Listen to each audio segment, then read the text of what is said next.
balls of Mars, fortifiers. As popular as they are ineffective.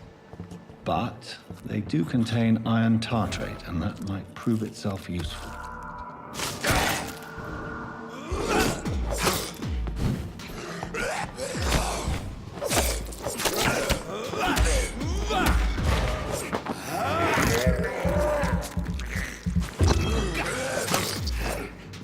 Behavior is similar to the infected William Bishop.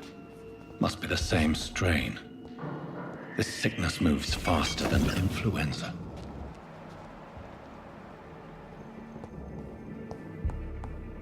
This key will surely grant me access to the basement.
It's locked, all right.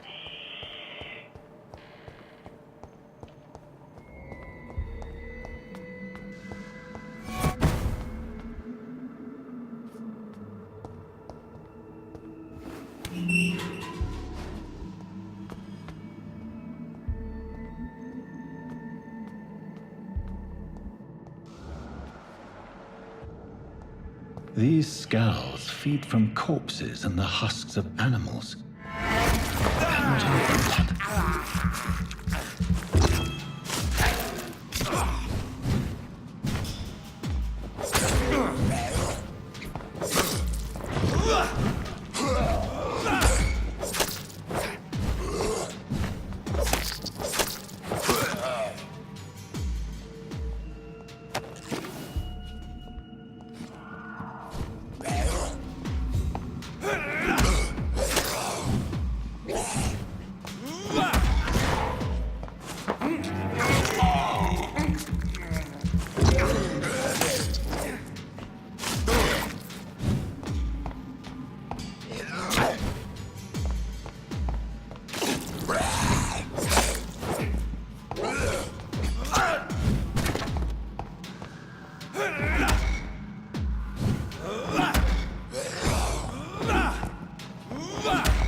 It's locked.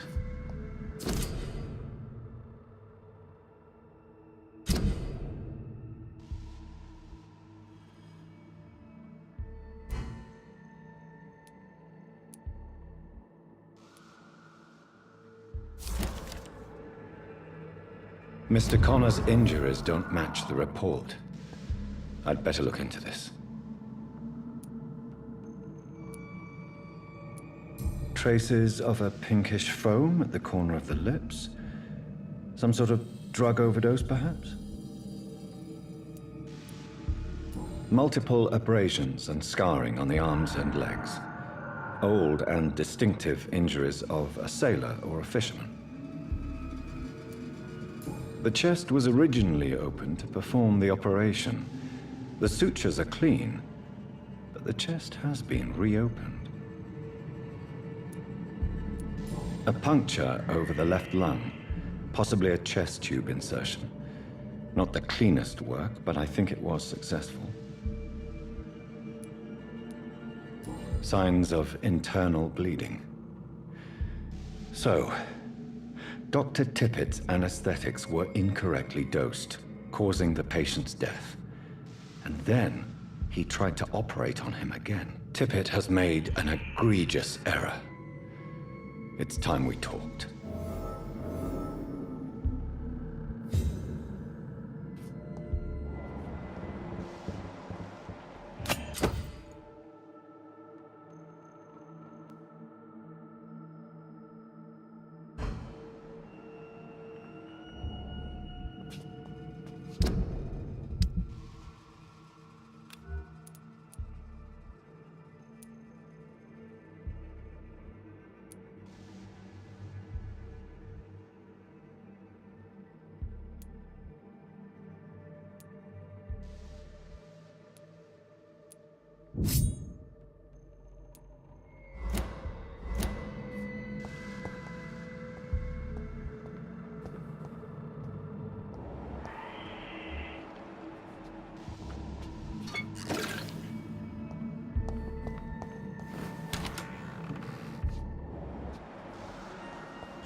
Skulls can be so ferocious.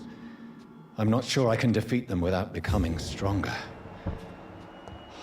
To drink blood is so tempting. Sodium hypochlorite. Dangerous to administer, but efficient in the proper dosage.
down, my boy. Finally, you've returned, Doctor. Did you find anything of value? Yes, nurse. You've worked your first miracle, Doctor. Now, this patient here needs immediate treatment. Duty calls. When the storm has passed, I'll show you how to mix the remedy yourself with the same basic ingredients. Many thanks, Doctor. When you've finished, you ought to report to Dr. Swansea in his office. He's been looking for you. Seemed pressing.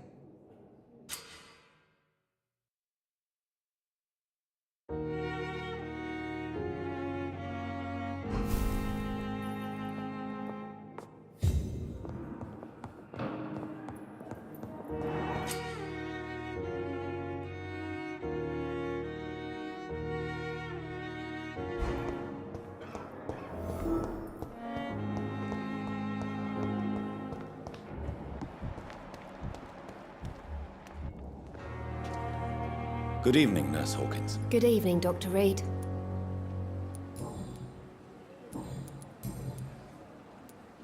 Pepper, I know you're very close to Milton Hooks. Yes? Milton Hooks is my man. If you want to report me for that, just feel free, Doctor. I have no intention of reporting you, Nurse Hawkins. But are you aware of the risks? The rules say I won't be allowed to work as a nurse anymore. But here at the Pembroke, we break rules all the time. Is he worth the risk? Hey, I'm no perfect woman, and Milton is not the finest bloke. But we do our best to get by. That's all any of us can hope for nowadays. Goodbye, Nurse Hawkins.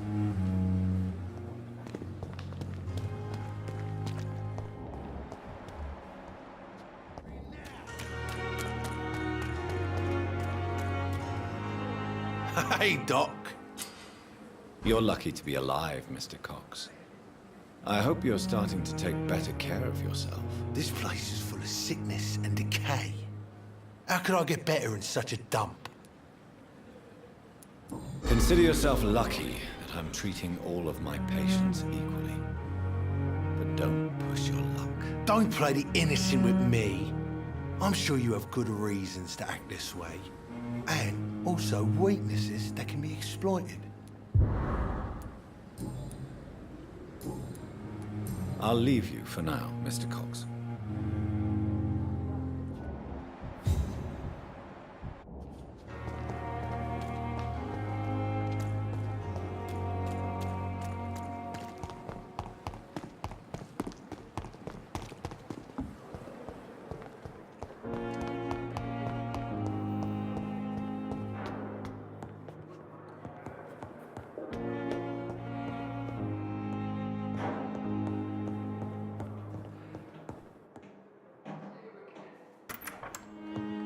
Please, Jonathan, come in. Fascinating, is it not? In the last decade, so many mysteries have been brought to light with our microscopes. The human body, biology's penultimate frontier. The more we explore its boundaries, the less we're able to trace a clear line between life and death. You, my friend, have a foot in both countries. The view must be vertiginous. It's at least as vertiginous as chatting about vampires with you, I would say. This must be all so new to you. This area of town, the hospital, a brand new life. How stimulating it must be. I wish I could share your enthusiasm, Dr. Swansea. But my condition defies scientific categorization. Undead? Unalive? Immortality defies logic. I cannot express my thrill at this serendipitous turn of events. The world's most eminent specialist in blood transfusions, a vampire. One might say a gift from heaven. I'm a dead man. I was murdered. Now I'm a murderer. Tell me how this is a gift. Forgive me. I've been an admirer of your work for a long time, and now you are so much more than a brilliant physician. And please, call me Edgar.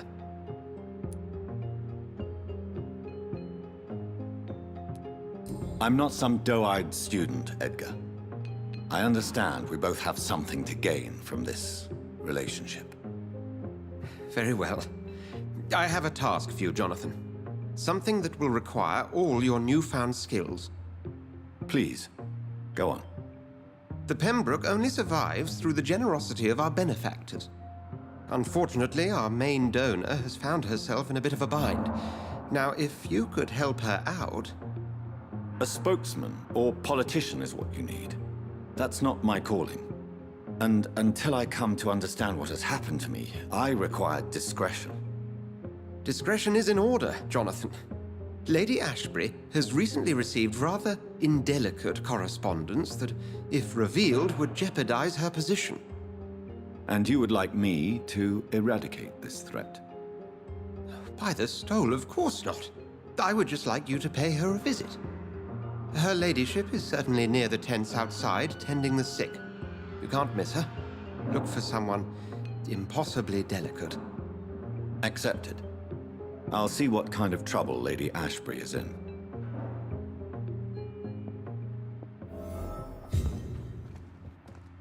Do you need something, Jonathan? I have just a few questions. Then ask away. I'm at your service, Doctor.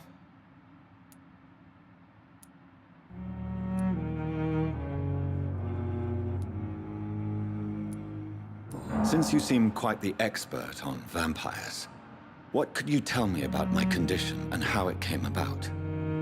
As men of science, our first step is always to start with what we know. Forget the myths, the hackneyed scrawlings, and the penny dreadfuls. They do not scratch the surface of the truth you now find yourself in. Must I take a life to live? You are a vampire.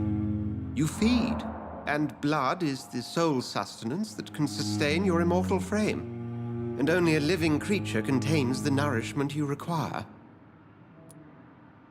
The sun. The morning following my transformation. Its rays burned me. There was pain, smoke, and my skin blackened. You will find there is very little that can kill a vampire, my friend. You have been offered relative immortality. The sun will most certainly hurt you, leaving you weakened and damaged, but it will not destroy you. You mentioned something about a secret society. A brotherhood, if I recall. Could you elaborate? Certainly. I've been a member of the Brotherhood of St. Paul's Stole for several years. We are pledged to monitor and report vampire activity in England as impartial scientific observers. That explains your nightly wanderings about the docks and the questions you ask.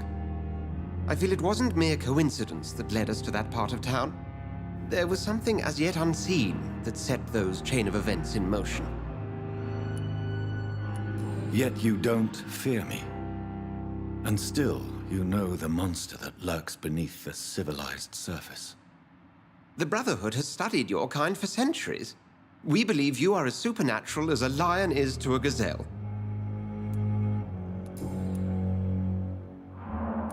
The man we pursued and slew in the canning factory, William Bishop, I believe, was he a vampire? He was a Skald, technically speaking. The debate rages as to their classification. Some think them a subspecies of vampire, others something else. Just for clarity, what differences are there between myself and a Skald? A Skald is easier to eliminate, Jonathan, even if they remain formidable foes for the unprepared. Vampires...